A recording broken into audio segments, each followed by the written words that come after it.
అసత్యం ఎక్కువ విజృంభిస్తున్నటువంటి వేళలో కొన్నిసార్లు డిసప్పాయింట్మెంట్ వచ్చే అవకాశం ఉంది కదా సత్యసేవకులకు కానీ విశ్వాసులకు కానీ. ఎలా ఎలా ఎదుర్కోవాలంటారు దాన్ని? ఇప్పుడు అసత్యము ప్రబలడము అంటే ఉమ్, ఆ ప్రబలడం అనే ఆ మాటకు నిర్వచనం చెప్పుకోవాలి. ఓకే. ఇప్పుడు ప్రబలడం అంటే అధిక సంఖ్యాకులు నమ్మడము ఉమ్, అని అర్థం చెప్పుకుంటే మనం ఫెయిల్ అయినట్టే.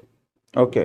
ఎందుకంటే రక్షణ పొందువారు కొందరే, ఆ, ఇరుకు మార్గమున ప్రవేశించే వాళ్ళు కొందరు, ఉమ్, నాశనానికి పోయే విశాల మార్గంలో వెళ్ళేవాళ్ళు అనేకులని ప్రభు చెప్పాడు. అవును. కాబట్టి అల్టిమేట్ గా అల్పసంఖ్యాకులతోనే దేవుని సన్నిధి, దేవుని ఆశీర్వాదము, ఆమోదము, అప్రూవల్ ఉమ్, ఉన్నది అని మన ముందు రిజిస్టర్ అయిపోవాలి మన మైండ్ లో. ఓకే. అనేక మంది ఒక సత్యాన్ని లేక ఒక బోధన నమ్మితే అదే సత్యము, అదే ప్రబలడం, ఉమ్. అదే ఆ బోధకు విజయం అని